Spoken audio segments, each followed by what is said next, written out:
आदाब।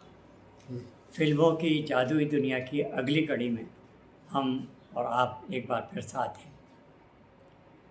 इस एपिसोड का हम शुरू करें इससे पहले हम जानकारी देना चाहेंगे कि हमने जो हिसामुद्दीन फारूकी के नाम से किताब लिखी थी फिल्मों पर और फिल्मी गीतों पर, वो उर्दू में थी और उसका उन्वान था फिल्मी गीतों में तख्लीकियत।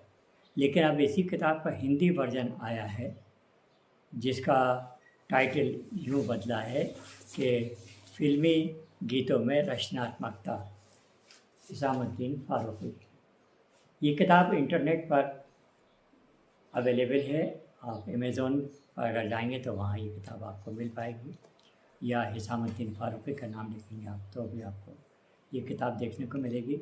ज़ाहिर है हमने इस किताब में उन गीतों की बात की है जिसमें हमें रचनात्मकता नज़र आती है, यानी क्रिएटिविटी हमें नज़र आती है।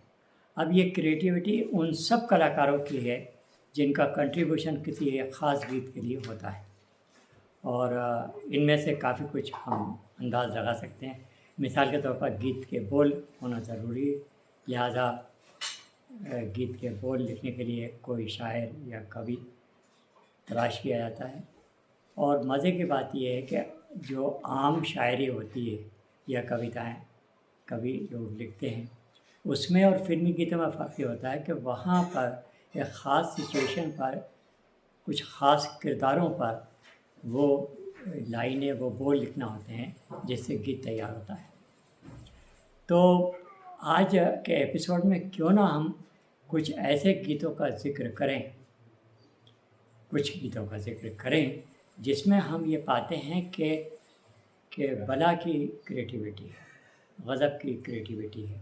वो चाहे गीतकार की हो, चाहे संगीतकार की हो, चाहे गायक कलाकारों की हो। और इस रचनात्मकता के कारण, इस रचनात्मकता की वजह से वो गाना बहुत ही खूबसूरत बन पड़ा है। तो आइए इस सिलसिले में हम क्यों ना सबसे पहले इस दुनिया की सच्चाई पर बात कर लें। शैलेंद्र एक ऐसे गीतकार रहे हैं जिन्होंने कई फिल्मों में कई जगह इस बात का जिक्र किया है कि ये दुनिया क्या है, और इसमें अपनी एक फ़िलासफ़ी दी है। फिल्मी गानों में फ़िलासफ़ी देना ये अपने आप में एक रचनात्मकता का हिस्सा है। आप इस बात को अप्रिशिएट करेंगे कि इसमें क्रिएटिविटी है।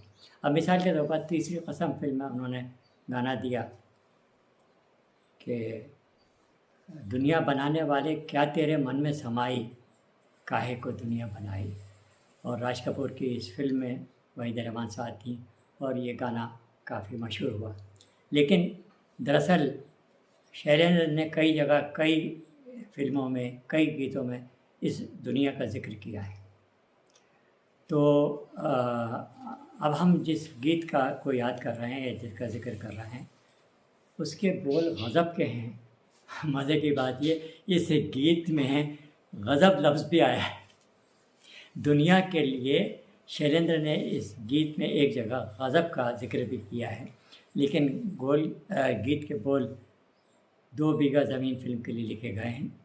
मोहम्मद रफ़ी और साथियों की आवाज़ में ये कोरस गीत रिकॉर्ड हुआ है, और इसके बोल कुछ इस तरह शुरू होते हैं। अजब तोरी दुनिया हो मोरे रहमा, अजब तोरी दुनिया। देखा आपने, दुनिया बनाने वाले ने इस दुनिया को जब रचा,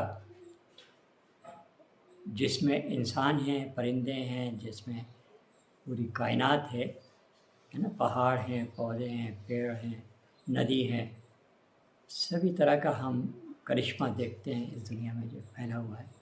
लेकिन मज़े की बात ये है कि चाहे वो समुद्र की मछलियाँ हों, चाहे वो जंगलों के जानवर हों, इन सभी का आने जाने का सिलसिला इस दुनिया में बराबर कायम है। और ख़ास बात यह है कि बज़ाहिर हम इस दुनिया को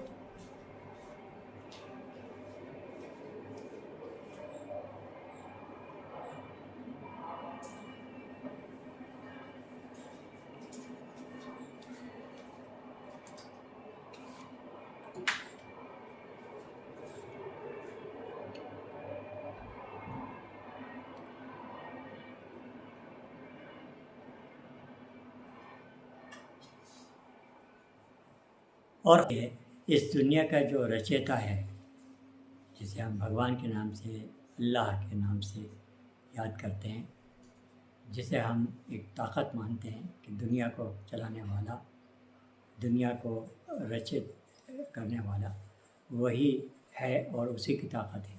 लेकिन बज़ाहिर हमें इंसान ही नज़र आते हैं इस धरती पर। और मज़े की बात यह है कि इस धरती पर जो कुछ भी प्रोग्रेस हो रही है, तरक्की हो रही है, जिसको हम तरक्की कहते हैं, और दुनिया का रूप बदल रहा है, उसमें इंसानों की ही कोशिश है, इंसानों की शक्ल। और इस खूबी को, इस बात को बहुत ज़ोरदार तरीक़े से शैलेंद्र ने अपने अंतरे में यूँ लिखा है, जिसे कोरस के रूप में रफ़ी की आवाज़ में इस तरह रिकॉर्ड किया गया है।